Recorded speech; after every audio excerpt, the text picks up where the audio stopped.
ஒரு தொழிலை தாண்டி நீங்கள் தொழில் தவிர்த்து விட்டு நீங்கள் இப்போ பசங்க இருக்காங்க எல்லாம் படிக்கிறாங்க, அதை தவிர்த்து விட்டு நீங்கள் பிற விஷயங்களை பேசணும். அதுதான் வந்து ஒரு வாழ்க்கை. அது வந்து வாழ்க்கையின் தொழிலுங்கிறது வாழ்க்கையில் ஒரு பிரிவு தான். தொழில் என்பது வாழ்க்கையில் ஒரு பிரிவு. அப்படின்னா ஒருத்தர் வந்து அப்போ பசங்கள்லாம் படிக்கிறாங்க நிறைய பேர், அதை பற்றி பேசுகிறதுங்கிறது ஒரு தொழிலை பற்றின பேச்சு தான். அதை பற்றி அவங்களுக்குள்ளே பேசிக்கிறாங்க அப்படின்னா அது தொழிலை பற்றி பேசுகிறது தான். இப்போ எல்லாருமே என்ன பண்ணுறாங்கன்னா பெரும்பாலான நேரங்களில் தொழிலை தான் செய்கிறாங்க. அப்படி இருக்கும்போது தொ அவங்க வந்து நிறைய நேரம் பணத்தை தேடுறதுக்காக தொழிலை செஞ்சிகிட்டே இருக்காங்க, அது பற்றியே பேசுகிறாங்க. அப்போ அதை தாண்டி நீங்கள் ஒரு விஷயத்த பேசுகிறீங்க பாருங்கள், தொழிலை தவிர்த்து விட்டு தொழிலை பற்றி பேசுகிறீங்கன்னா அது பணத்தை எதிர்பார்த்து நீங்கள் பேசுகிறீங்க. நீங்கள் தொழிலை பற்றி நீங்கள் ஒரு மருத்துவராக இருக்கலாம், எப்போ பார்த்தாலும் மருத்துவ சிந்தனையிலே இருப்பீங்க. அந்த ஆப்ரேஷன் என்னாச்சு, இந்த நாட்டில் இந்த ட்ரீட்மெண்ட்டுக்கு என்ன பண்ணுறாங்க, இந்த நோய்க்கு இந்த ட்ரீட்மெண்ட் என்ன கொடுக்குறாங்க, இப்போ என்ன புதுசாக டேப்லெட் வந்துருக்கு, எப்போ பார்த்தாலும் மருத்துவ சம்மந்தமாகவே நீங்கள் யோசிக்கிறீங்க, நீங்கள் மருத்துவர் என்பதால். அப்படின்னா என்ன அர்த்தம் அப்படின்னா நீங்கள் பணத்தை பற்றியே யோசிக்கிறீங்க. அதை தாண்டி பணம் என்பது ஒரு பிரிவு தான் வாழ்க்கையில். பணம் என்பது ஒரு பிரிவுன்ட்டு இல்லை, பணங்கிறது பெரிய விஷயந்தான். ஆனால் பணத்தை பற்றியே பேசுகிறீங்க, தொழிலை பற்றி நீங்கள் எப்போ பார்த்தாலும் தொழிலை பற்றியே யோசிக்கிறீங்கன்னா சிந்திக்கிறீங்க அப்படின்னா அது வந்து ஒரு பணத்தை பற்றிய சிந்திப்பு தான். பணத்தை பற்றியே சிந்திச்சிட்ருக்கீங்க. அப்போ தொழிலை தாண்டி பணத்தை எதிர்பார்க்காம நீங்கள் சிந்திக்கிறீங்க பாருங்கள் ஒரு விஷயம், அதுதான் வந்து உங்களுக்கு அதுதான் வந்து மூட நம்பிக்கைகளை ஒழிக்கக்கூடியது. பணத்தை தாண்டி ஒரு விஷயத்தை, அதே தொழிலை தாண்டி, உங்களுடைய தொழிலை தாண்டி நீங்கள் யோசிக்கிற யோசனை தான், நீங்கள் உங்களுடைய சிந்தனை தான் தொழிலை தாண்டிய சிந்தனை, தொழிலை கடந்த சிந்தனை. அதுதான் வந்து இந்த வாழ்க்கையில் மூட நம்பிக்கைகளை வந்து இல்லாமல் செய்யும். தொழிலை தாண்டி நிறைய பேர் சிந்திக்கிறதுக்கு இங்கே நேரமே இல்லை. ஒரு 24 மணி நேரமும் எப்போ தூங்குகிற நேரம் தவிர தொழிலை பற்றி தான் யோசிக்க வேண்டியிருக்கு. மிகப்பெரிய பொறுப்புகள்லாம் போயிட்டாங்கன்னா அந்த வேலையை பற்றி தான் யோசிச்சே ஆகணும். வேறு மற்ற விஷயங்கள சும்மா லைட்டாக பேசிட்டு கடந்து போயிட்டே இருக்க வேண்டியதான். ஒரு மிகப்பெரிய பொறுப்போ அல்லது நீங்கள் எந்த ஒரு தொழில் செய்கிறீங்கன்னா கூட, எந்த தொழில் செஞ்சால் கூட, ஒரு மளிகை கடை வச்சுருந்தா கூட எப்போ பார்த்தாலும் அந்த தொழிலை பற்றி தான் நீங்கள் யோசிப்பீங்க. மற்றதை பற்றி யோசிக்க மாட்டீங்க. யோசிக்கிறதுக்கு உங்களுக்கு நேரம் கிடையாது. அப்போது தொழிலை தாண்டி மக்கள் மற்றவற்றை பற்றி பேச வேண்டும் என்றால் தொழில் செய்கிற நேரத்தை கட்டுப்படுத்தணும். 6 மணி நேரம் தான் தொழில் செய்யணும். 6 மணி நேரத்துக்கு மேலே யாரும் தொழில் செய்யக்கூடாது அப்படின்னு பண்ணணும். அப்போ தான் வந்து அதை விட்டுட்டு இப்போ காலைல 7 மணிலேருந்து மதியம் 1 மணி வரைக்கும் தான் தொழில் பண்ணணும், வேலை செய்யணும். வேலை செய்கிற நேரம். அதன் பிறகு யாரும் கடைகளை திறந்து வைக்கக்கூடாது, அலுவலகங்களை திறந்து வைக்கக்கூடாது, தொழிற்சாலைகளை மூடிடணும், தொழில் நிறுவனங்களை மூடிவிட வேண்டும். இப்படி அப்போ வந்து ஒரு ஊரடங்கு மாதிரி, 1 மணிக்கு மேலே ஊரடங்கு மாதிரி இருக்கணும். மக்கள் என்ன பண்ணுவாங்க, அப்போ அப்பாடா வேலையிலேருந்து விடுதலை அப்படின்னு சொல்லிட்டு வேறு விஷயங்களை பற்றி பேசுவாங்க. ஏன்னா அதற்கான நேரம் கொடுக்கப்படுது. இப்போ அதற்கான நேரம் வேறு விஷயங்களை பற்றி, தொழிலை தவிர்த்து விட்டு பிற விஷயங்களை பேசுகிறதுக்கு இங்கே நேரமே கொடுக்கப்படுவதில்லை. பள்ளிக்கூடத்தில் பசங்க பார்த்திங்கன்னா, அவன் பள்ளிக்கூடத்துலேயும் புக்கை தான் படிக்கிறான், வீட்டுக்கு வந்தாலும் அந்த மூட்டையை சுமந்துட்டு வரான், புத்தக மூட்டையை சுமந்துட்டு வராங்க, வீட்டுக்கு வந்தாலும் அந்த புத்தகத்தை தான் படிக்கிறாங்க.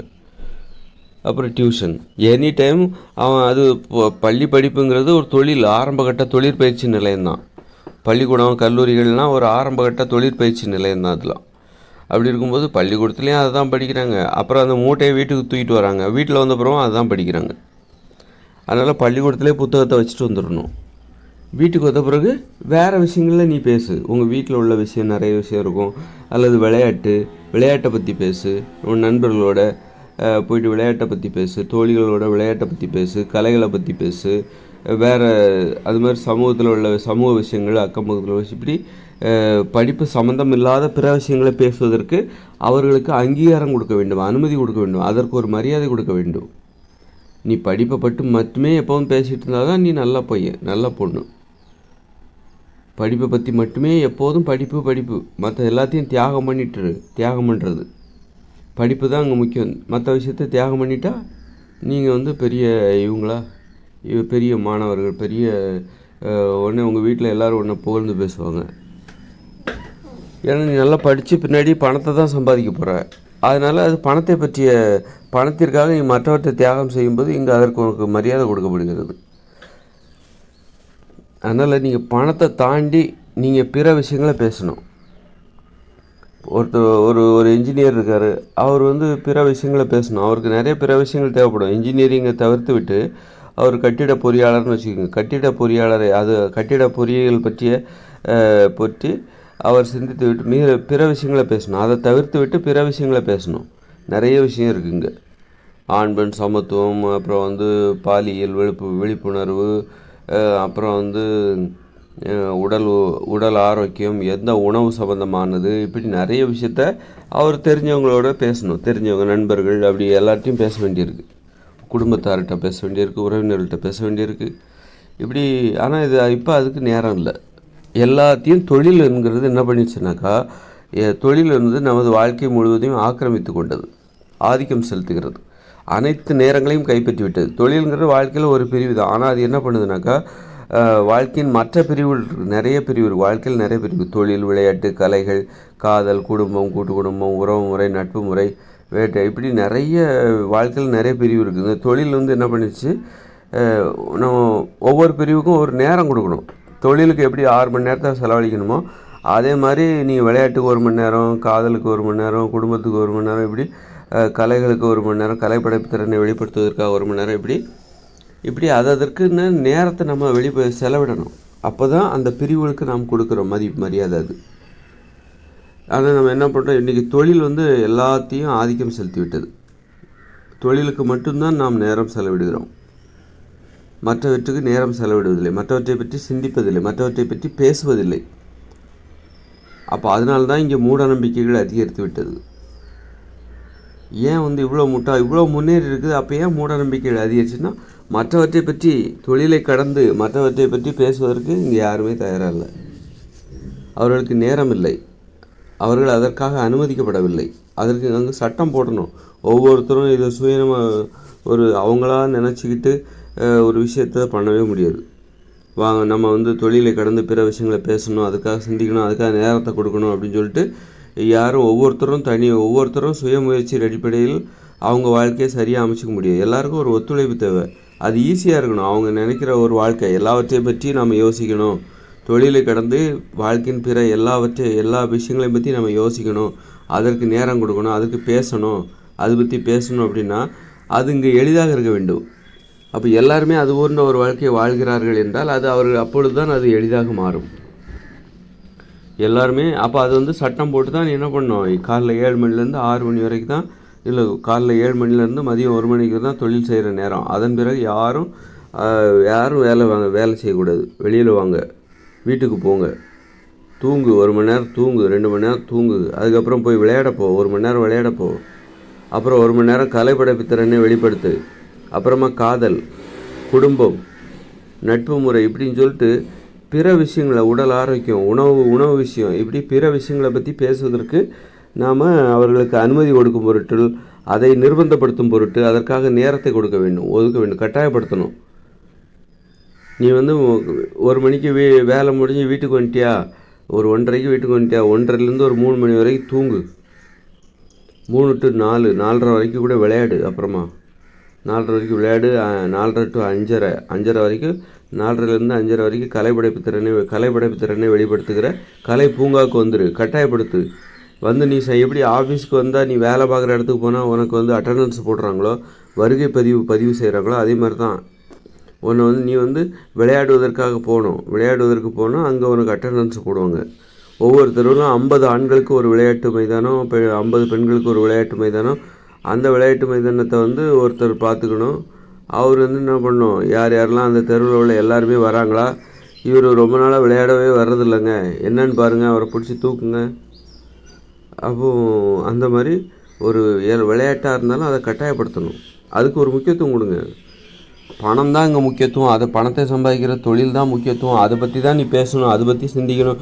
மற்றதை பற்றி நீ சிந்திச்சா என்ன, சிந்திக்காமல் போனால் என்ன அப்படின்னு சொல்லிட்டு ஒரு தொழிலை தவிர்த்து விட்டு பிற விஷயங்களை அப்படியே அலட்சியப்படுத்துகிறாங்க. தொழில்ங்கிறது எதுக்காக பண்ணுறோம், பணத்துக்கு. அப்போ பணத்தை தவிர்த்து விட்டு பிற விஷயங்கள் இருக்குல்ல, பணத்தை எதிர்பார்க்காமல் செய்யக்கூடிய விஷயம். விளையாடுறதுங்கிறது நீ பணத்தை எதிர்பார்த்து செய்கிறது கிடையாது. அதாவது தொழிலாக செய்கிறாங்கல்ல, அது பணத்தை எதிர்பார்த்து செய்கிறாங்க. அதுக்கு நம்ம தடை வச்சிடணும். தொழிலை இப்போ விளையாட்டு, IPL, கிரிக்கெட்டு, அப்புறம் கபடி போட்டியெல்லாம் நடக்குதுல்ல, இப்போ கால்பந்து போட்டி, ஒலிம்பிக் போட்டி, இதெல்லாம் பணத்தை எதிர்பார்த்து அவங்க விளையாடுறாங்க. அதுக்கு தடை வச்சிடணும். தடை வச்சுட்டு மக்களை நீ 1 மணி காலையில் 7 மணிலேருந்து 1 மணி வரைக்கும் 1 மணி வரைக்கும் தொழில் செய்யணும். அப்புறம் 1:30க்கு நீ வீட்டுக்கு வருவ. 1 மணிக்கு அங்கே அலுவலகத்துலேருந்து வெளியேறி 1:30க்கு வீட்டுக்கு வருவா. 1:30 to 3 மணி நேரம், 3 மணி, அதாவது 1.5 மணி நேரம், 1:30லேருந்து 3 மணி வரைக்கும் நீ என்ன பண்ணுற, தூங்குற. அப்புறமா 3 to 4 விளையாடணும். 4 to 5 கலைப்படைப்பு திறனை வெளிப்படுத்துவதற்கு. இந்த மாதிரி இதெல்லாம் இந்த விளையாட்டு இப்படி மக்கள் விளையாடுறாங்கல்ல, அதெல்லாம் பணத்தை எதிர்பார்த்து செய்யலை. அவங்க அந்த விளையாடுகிற முறை இருக்குல்ல, அது பணத்தை எதிர்பார்த்து செய்யலை. எப்படி நீ வேலை செய்ய முடிஞ்சவுடனே வீட்டுக்கு வந்தவுடனே 1.5 மணி நேரம் தூங்கணும். அப்புறம் 1.5 மணி நேரம் விளையாடு. அடுத்து 1 மணி நேரம் கலைப்படைப்பு திறனை வெளிப்படுத்துவதற்காக நீ கலை பூங்காக்குவா. அதெல்லாம் பணத்தை எதிர்பார்த்து செய்யலை, அன்பை எதிர்பார்த்து செய்கிறாங்க. தங்கள் உடல் மீதான அன்பு, தங்கள் உடல் மீது அவர்கள் கொண்டுள்ள அன்பின் காரணமாக அவங்க விளையாடுறாங்க. அது மாதிரி கலைப்படைப்பு திறனை வெளிப்படுத்துகிறாங்க, அப்புறம் காதலிக்கிறாங்க. இதெல்லாம் பணத்தை எதிர்பார்த்து அவங்க செய்யலை. அப்போ பணத்தை எதிர்பார்த்து செய்யாத விஷயங்களுக்கு நம்ம நேரம் ஒதுக்கணும். பணத்தை எதிர்பார்த்து செய்கிற விஷயத்துக்கு தான் இங்கே முக்கியத்துவம். 24 மணி நேரமும் கடையை திறந்து வைக்கலான்னு ஒரு சட்டம் போட்டிருக்காங்க. இரவு எத்தனை மணி வரைக்கும் வேணாலும் இது கடையை திறந்து வச்சு வியாபாரம் பார்க்கலாம், பணத்தை சம்பாதிக்கலாம். இதனால மூட நம்பிக்கை தான் அதிகரிக்கும். பிற விஷயங்களை பற்றி பேசுகிறதுக்கே அவங்களுக்கு நேரம் இல்லை. எப்போ பார்த்தாலும் பணத்தை பற்றி தான் பேசுகிறாங்க. ஒரு விடுமுறை கூட விடுறதில்ல, சனி நேரம் விடுமுறை விடுறதில்ல. ஞாயிற்றுக்கிழமை கூட வேலை வாங்குறவங்க இருக்காங்க. கொத்தடிமைத்தனம், இதெல்லாம் மூட நம்பிக்கைகளை தான் அதிகரிக்கும். நீங்கள் பிற விஷயங்களை பேசுகிறதுக்கு உங்களுக்கு நேரத்தை ஒதுக்கணும், கட்டாயப்படுத்தணும். பிற விஷயங்களை செய்யணும். தொழிலை தவிர்த்து விட்டு பிற விஷயங்கள் என்னது, காதல், கலைகள், விளையாட்டு, இதுக்கெல்லாம் நேரத்தை ஒதுக்கி அந்த பிற விஷயங்களை செய்வதற்கு நேரத்தை ஒதுக்க வேண்டும். நேரத்தை ஒதுக்கி அதெல்லாம் செய்ய கட்டாயப்படுத்தணும். அப்போ தான் மக்களுக்கு மூட நம்பிக்கைகள் இல்லாமல் போகும். சும்மா ஒரு நட்பின் அடிப்படையில் பேசுவதற்கு ஒரு நட்புலாம் நிறைய உருவாகும். ஒரு தொழில் செய்கிற இடத்துல ஒரு நட்பு ஏற்படும். அந்த நட்பு பணத்தை சம்பாதிக்கிறதுக்காக தான் உதவும். பணத்தை எதிர்பார்த்து பேசுகிற நட்பு அது. அதனால் தொழிலுக்காக நான் 18 மணி நேரம் வேலை பார்க்குறேன், 10 மணி நேரம் 15 மணி நேரம் வேலை பார்த்து பணத்தை சம்பாதிக்கிறேன் அப்படின்னு நினச்சிட்டு அதனால் நீ பெரிய அறிவாளி, பெரிய திறமைசாலின்னு நினைக்காதீங்க. யார் அப்படி முழு நேரமும் தொழில்னு உழைக்கிறாங்களோ அவங்கள்ட்ட கண்டிப்பாக மூட நம்பிக்கைகள் தான் அதிகமாக இருக்கும். அவங்களுக்கு வாழ்க்கையில் தொழிலை தவிர்த்து விட்டு பிற விஷயங்களை சிந்திப்பதற்கு அவர்களிடம் நேரம் இல்லை, நேரம் ஒதுக்கலை அவங்க. அதனால் பிற விஷயங்களை பற்றி அவங்களுக்கு பெருசாக ஒன்றும் தெரியாது. அதனால் வாழ்க்கையில் தொழிலை தவிர்த்து விட்டு பிற விஷயங்களை பேசணும், அது பிற விஷயங்களை செய்வதற்கு நேரத்தை ஒதுக்கணும். அவங்க தான் கண்டிப்பாக அறிவுடையவர்கள். எல்லா வாழ்க்கையில் உள்ள எல்லா விஷயத்தை பற்றி தெரிஞ்சுக்கணும். வெறும் தொழிலை மட்டுமே தெரிஞ்சுக்கிட்டு அதனால் நீ பெரிய ஆள் அப்படின்ட்டு யாரையும் முடிவு செய்யக்கூடாது. எல்லா விஷயத்தை பற்றி தெரிஞ்சுக்கணும். ஒருத்தர் நிறைய பணம் வச்சுருப்பார், அதனாலே அவர் பெரிய ஆள். ஏன்னா அவர் வாழ்க்கையில், அவர் தினசரி வாழ்க்கையில் முழு நேரமும் பணத்தை பற்றியே சிந்திக்கிறதுனால தான் அவர் அவ்வளோ பணத்தை சம்பாதிச்சு வச்சுருக்காரு. அதனால் அவர் பணத்தை சம்பாதிப்பதில் வேண்டுமானால் அவர் அறிவுடையவராக இருக்கலாம். ஆனால் மற்ற விஷயத்தில் அவர் முட்டாள் தான். பணத்தை சம்பாதிக்கிறதுல வேண்டுமானால் அவர் அறிவுடையவராக இருக்கலாம். அதனால் ஒருத்தர் ஆடம்பரமாக வாழ்கிறார் அப்படிங்கிறத வச்சுக்கிட்டு, சொகுசாக வாழ்கிறார் அப்படிங்கிறத வச்சுக்கிட்டு, நிறைய பணத்தை சம்பாதிக்கிறார் அப்படிங்கிறத வச்சுக்கிட்டு அவர் பெரிய அறிவாளி, ரொம்ப புத்திசாலி அப்படின்னு நினச்சிடக்கூடாது. அறிவுடையவர்கள் ஒரு முழுமையான, அதாவது வாழ்க்கைக்கு தேவையான ஒரு பணம், அதை சம்பாதித்து விட்டு பிற வாழ்க்கையின் தொழிலை தாண்டி பிற விஷயங்களில் கவனம் செலுத்தணும். குடும்பம், காதல், அப்புறம் விளையாட்டு, உடல் ஆரோக்கியம், உணவு, இந்த மாதிரி நட்பு, காதல், குடும்பம், கூட்டு குடும்பம், உறவு முறை, இப்படி பிற விஷயங்களை பற்றி கவனம் செலுத்தணும். அப்படி கவனம் செலுத்துகிறவர்கள், அதற்காக நேரத்தை ஒதுக்குகிறவர்கள், அவர்களுடைய சிந்தனை தான் இந்த மற்றவர்களுக்கு முன்னுதாரணமாக தேவைப்படும். மற்றவர்களுக்கு வழிகாட்டியாக இருக்கக்கூடிய தகுதி அவங்ககிட்ட தான் இருக்கும். அப்படிப்பட்டவங்கள தான் அப்படிப்பட்டவங்கள தேடி தான் யார் வருவாங்கன்னா, இந்த எப்போ பார்த்தாலும் முழு நேரமும் பணத்தை பற்றியே சிந்திச்சுக்கிட்டு சம்பாதிச்சுக்கிட்டு அலையிறான் பாருங்க. அவன் வந்து யார்கிட்ட வந்து ஆலோசனை கேட்பான் அப்படின்னா, யார்கிட்ட வந்து ஆலோசனை கேட்பாங்கன்னா, இந்த எல்லா விஷயத்தையும் பண்ணுறாங்க பாருங்கள், வாழ்க்கையில் உள்ள எல்லா விஷயத்தையும் பண்ணுறாங்க பாருங்கள். அது தொழில் தவிர்த்து விட்டு பிற விஷயங்களையும் சேர்த்து ஒரு முழுமையான ஒரு வாழ்க்கை வாழ்கிறார்கள். அவங்கக்கிட்ட வந்து என் வாழ்க்கையில் உள்ள பிரச்சனைக்கு ஏதாவது ஆலோசனை கொடுங்கன்னு சொல்லிட்டு இந்த வாழ்க்கை முழுவதும் வந்து பணத்தை சம்பாதிக்கிறதுக்காகவே நேரத்தை செலவிட்டவர்களும் வருவாங்க. செலவிட்டாங்கள்ல அவங்க வந்து யார்கிட்ட வருவாங்கனாக்கா, இந்த மாதிரி அறிவுடையவர்களை தேடி வருவாங்க. தங்களுடைய பிரச்சனைகளுக்கு தீர்வு சொல்லுங்கள் அப்படின்னு சொல்லிட்டு. அதனால் வந்து பிறருக்கு வழிகாட்டியாக இருக்கிற முன்னுதாரணமாக திகழ வேண்டும். நாமெல்லாம் எல்லாருமே அப்படி தான். மற்றவங்களுக்கு வழிகாட்டியாகவும் இருக்கணும், பிறர் நல்ல அறிவுடையவர் வழியில் நடக்க வேண்டும். அதே மாதிரி நம்ம பிறரை வழி நடத்த வேண்டிய பொறுப்பும் நம்மக்கிட்ட இருக்குது. அதற்கு நம்ம ஒரு முழுமையான வாழ்க்கை வாழ வேண்டும். இந்த மாதிரி ஒருதலை பட்சமான வாழ்க்கை வாழக்கூடாது. எது ரொம்ப காரியகாரத்தனமாக, எது வந்து பணத்தை தருதோ அதை மட்டும் தான் செய்கிறது, எது பணத்தை தருதோ அதை மட்டும் தான் பேசுகிறது. பணத்தை தராத பேச்சை பேசுகிறதே கிடையாது. அதனால் பணத்தை தராத விஷயங்களை, பணத்தை எதிர்பார்க்காமல் செய்யக்கூடிய விஷயங்கள் இங்கே இருக்கணும். அது என்னது? அதுதான் நான் என்ன சொல்கிறேன்னா, ஒவ்வொருத்தருக்கும் 2 ஏக்கர் விளைநிலம் கொடுங்க. நீ வந்து டாக்டராக இருக்கலாம், இன்ஜினியராக இருக்கலாம், அல்லது கலெக்டராக இருக்கலாம், ஒரு விஞ்ஞானியாக இருக்கலாம், என்ன வேணாலும் இருந்துட்டு போ. ஆனால் ஒவ்வொருத்தருக்கும் 2 ஏக்கர் விளைநிலம் கொடுத்து கிராமமாக மக்களை வாழச் செய்து, இதெல்லாம் இனிமேல் நடக்காது. நம்ம அதெல்லாம் நடத்தியிருக்கணும். இப்படி தான் வாழ்ந்துருக்கணும். நான் சொல்கிற மாதிரி தான் வாழ்ந்துருக்கணும். வாழ்ந்துருந்தால் இங்கே மூட நம்பிக்கைகள் இருந்திருக்காது. மூட நம்பிக்கைகள் மனித வாழ்க்கையை இன்றைக்கி கைப்பற்றி விட்டது. அப்போது நான் சொல்கிற மாதிரி மக்கள் கிராமமாக வாழ்ந்திருக்க வேண்டும். நீ எந்த தொழில் வேணாலும் செய், மளிகை கடை வச்சிரு, அல்லது வந்து மோட்டார் மெக்கானிக்காக இரு, இல்லை கலெக்டராக இரு, விஞ்ஞானியாக இரு, எம்எல்ஏவாரு, முதலமைச்சராக என்ன வேணாலும் இருந்துட்டு போ. ஆனால் கிராமங்களில் மக்களை வசிக்க செய்ய வேண்டும். ஒரு 2 ஏக்கர் விளைநிலம் 8 வயசு நிரம்பிய ஒவ்வொருவருக்கும் கொடுக்கப்பட வேண்டும். அது அவங்க கூட்டு குடும்பத்தின் பின்னாலே இருக்கணும், நடந்து போகிற தொலைவில் இருக்கணும். அந்த விவசாய நிலத்தில் வந்து ஒரு 20 உணவுப் பொருட்களை உற்பத்தி செய்வதற்கு அவர்களுக்கு அனுமதி கொடுக்க வேண்டும். அந்த உணவுப் பொருட்களை அதை உற்பத்தி பண்ணி விற்கக்கூடாது, வியாபாரம் பண்ணக்கூடாது. அதை வந்து விலை கொடுத்து வாங்கவும் கூடாது. அது எங்கே போனாலும் காசு கொடுத்தா அது கிடைக்காது. அந்த மாதிரி 20 உணவுப் பொருள், கொய்யாப்பழம், மாம்பழம், ஆரஞ்சு பழம், ஆப்பிள் பழம், அன்னாசி பழம், வாழைப்பழம், வெண்டைக்காய், தக்காளி, கத்திரிக்காய், சுரைக்காய், தர்பூசணி, இந்த மாதிரி ஒரு 20 உணவுப் பொருட்கள். இதை வந்து நீங்கள் விலைக்கு வாங்கக்கூடாது, நீங்கள் தான் உற்பத்தி பண்ணிக்கணும். அப்போ அதற்காக நீங்கள் உழைக்கிறீங்க பார்த்தீங்களா? அப்போ அந்த உழைப்பு வந்து பணத்தை எதிர்பார்க்காமல் நீங்கள் உழைக்கிறீங்கன்னு அர்த்தம். பணத்தை எதிர்பார்க்காமல் செய்யக்கூடிய வேலைகளில் அது இடம்பெற்றுவிடும். அது ஒன்று. அப்புறம் 1 மணி நேரம் விளையாடணும், அதை கட்டாயப்படுத்தணும். நீ 6 மணி நேரம் ஒரு இயந்திர அறிவியல் உலக தொழில், நீ ஒரு மோட்டார் மெக்கானிக்காக இருக்கிற, ஒரு இன்ஜினியராக இருக்கிறன்னா 6 மணி நேரம் அவன் வேலையை செஞ்சுட்டு இன்னொரு 2 மணி நேரம் போயிட்டு 6 மணி நேரம் செய்கிற வேலைங்கிறது பணத்தை எதிர்பார்த்து செய்கிற வேலை. நீ உன் தொழிலில் நீ டாக்டராகவோ இன்ஜினியராக இருக்க அப்படின்னா அது பணத்தை எதிர்பார்த்து செய்கிற வேலை. 6 மணி நேரம் மட்டுமே செய்கின்ற, பணத்தை எதிர்பார்த்து செய்கின்ற வேலை அது. அதுக்கப்புறம் ஒரு 2 மணி நேரங்கிறது என்னென்னாக்கா, நீங்கள் உங்களுக்காக கொடுக்கப்படுகிற விவசாய நிலத்தில் நீங்கள் உழைக்கிறீங்க. அதில் வந்து பணத்தை எதிர்பார்த்து நீங்கள் செய்யலை. அந்த வேலை பணத்தை எதிர்பார்த்து நீங்கள் ஒரு வேலையை செய்கிறீங்க, அந்த வேலையை செய்கிறீங்க.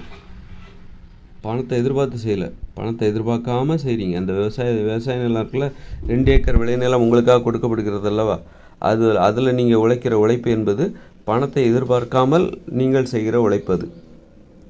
அப்போ பணத்தையும் எதிர்பார்க்காம ஒரு வேலையை செய்ய முடியும் அப்படிங்கிற ஒரு இதுக்கு இங்கே நம்ம ஒரு நடைமுறை இருக்கணும். வாழ்க்கையில் ஒரு நடைமுறை இருக்கணும். பணத்தை எதிர்பார்க்காம நம்ம ஒரு வேலை செய்ய முடியும் அப்படிங்கிற ஒரு நடைமுறை இங்கே இருக்கணும். அதுதான் இந்த 2 ஏக்கர் விளைநிலம் கொடுத்து அதில் தினமும் 2 மணி நேரம் வேலை செய்யுங்க. எளிதாக உற்பத்தி செய்யக்கூடிய உணவுப் பொருட்களை உற்பத்தி செய்யுங்க. மாம்பழம், கொய்யாப்பழம், வாழைப்பழம், ஆரஞ்சு பழம், அன்னாசி பழம், ஆப்பிள் பழம், திராட்சை பழம், எலுமிச்சை பழம், கத்திரிக்காய், வெண்டைக்காய், தக்காளி பழம், சுரைக்காய், தர்பூசணி, இந்த மாதிரி ஒரு 20 உணவுப் பொருள். அப்புறம் கீரைகள், இந்த மாதிரி 20 உணவுப் பொருளை அந்த 2 ஏக்கர் விளைநிலத்தில் உற்பத்தி செஞ்சு அது அவங்கவுங்களுக்கு மட்டும் பயன்படுத்திக்கணும். அதிகமானதை பக்கத்து வீட்டுக்காரங்கிட்ட பகிர்ந்து கொடுத்துங்க. அப்போது பகிர்ந்து கொடுக்கும்போது ஒரு அன்பு வரும். அவங்களும் அவங்க விளைநிலத்தில் உற்பத்தி செய்யப்பட்டதை திருப்பி கொடுப்பாங்க. அவங்களும் அதிகமாக ஏதாவது உற்பத்தி பண்ணியிருந்தாங்கன்னா அவங்களும் எடுத்துக்கொண்டு இந்த வீட்டுக்காரங்களுக்கு கொடுப்பாங்க. அப்போது அன்பை எதிர்பார்த்து பேசுகிற வழக்கம் வரும். அது மாதிரி விளையாடுவாங்க, தினமும் 1 மணி நேரம் விளையாடுவாங்க. அதெல்லாம் பணத்தை எதிர்பார்த்து அவங்க செய்யலை, அன்பை எதிர்பார்த்து செய்கிறாங்க. அன்புன்னா என்ன? அவர்களது உடம்பில் மீது அவர்களுக்கு இருக்கிற அன்பு, அவர்களது வாழ்க்கை மீது அவர்களுக்கு இருக்கிற அன்பு. அப்போ எல்லாருமே விளையாடுவாங்க. அது மாதிரி கலைப்படைப்பு திறனை வெளிப்படுத்துவதற்காக தினமும் 1 மணி நேரம் செலவிடணும். அப்போ கலைகளை தொழிலாக செய்வதற்கு அவங்களாம் அதை பணத்தை எதிர்பார்த்து செய்கிறாங்க. அப்போ பணத்தை எதிர்பார்த்து கலைகளை தொழிலாக செய்வதற்கு நம்ம அனுமதி கொடுக்கக்கூடாது. அதை மக்களிடம் ஒப்படைக்க வேண்டும். கலைகளை மக்களிடம் ஒப்படைக்க வேண்டும். விளையாடுகிற முறையை மக்களிடம் ஒப்படைக்க வேண்டும். அப்போ மக்கள் என்ன பண்ணுவாங்கன்னா, அதை பணத்தை எதிர்பார்க்காம வெறும் உடல் ஆரோக்கியத்தை, மன ஆரோக்கியத்தை, மகிழ்ச்சியை அடிப்படையாக கொண்டு மகிழ்ச்சியை எதிர்பார்த்து அந்த வேலையை செய்வாங்க. அப்புறம் காதலிப்பதற்காக தினம் 1 மணி நேரம். காதல் பூங்காக்கள், காதல் ஜோடிகள், காதல் உறவை பதிவு செய்துவிட்டு காதலிக்கிறவங்க அங்கே வந்துடணும். வந்துட்டு 1 மணி நேரம் காதலிக்கணும். ஒவ்வொருத்தருக்கும் ஒரு அறை, ஒவ்வொரு தெருவிலையும் இந்த காதல் பூங்கா இருக்கணும். அந்த தெருவில் உள்ள காதல் ஜோடிகள், திருமண ஜோடிகள் அங்கே வந்துடணும், வந்து காதலிக்கணும். அந்த ஒவ்வொருக்கும் அறை கொடுக்கப்பட்டிருக்கும். அது ஒரு பூங்கா. அங்கே அது அழகாக இருக்கும். அந்த பூங்கா அழகாக இருக்கும். அங்கே போயிட்டு இவங்க காதல் பண்ணணும். 1 மணி நேரம் கண்டிப்பாக வந்தே ஆகணும். இதெல்லாம் பணத்தை எதிர்பார்த்து செய்யலை, ஒரு மகிழ்ச்சியை எதிர்பார்த்து, அன்பை எதிர்பார்த்து செய்யக்கூடிய விஷயங்கள் இதெல்லாம். அப்புறம் குடும்பத்திற்காக நேரம் செலவழிக்கிறது, கூட்டு குடும்பத்துக்காக நேரம் செலவழிக்கிறது, இதெல்லாம் அன்பை எதிர்பார்த்து செய்யக்கூடிய விஷயம், பணத்தை எதிர்பார்த்து செய்யலை. அதுக்கு நம்ம என்ன பண்ணணும்? இந்த மாதிரி பணத்தை எதிர்பார்க்காம செய்யக்கூடிய விஷயங்கள் இங்கே மனித வாழ்க்கையில் அதிகமாகணும்னா அதுக்காக நம்ம செய்ய வேண்டியது என்னென்னாக்கா, வேலை நேரத்தை 6 மணி நேரமாக குறைத்து விடுங்கள்.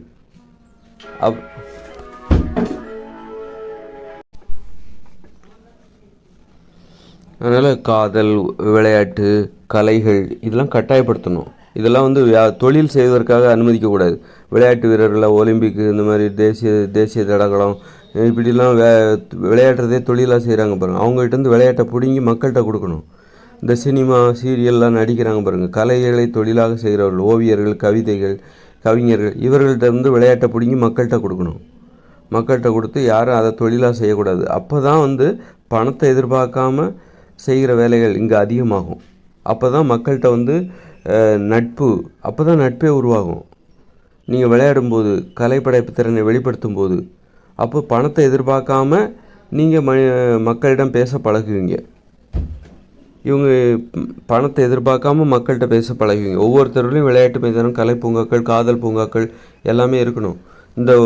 அப்புறம் இந்த மக்கள் வாழிடங்களை ஒரு சுற்றுலாத்தலம் மாதிரி மாற்றணும். வீட்டை விட்டு அவங்கள வெளியே கொண்டு வரணும்.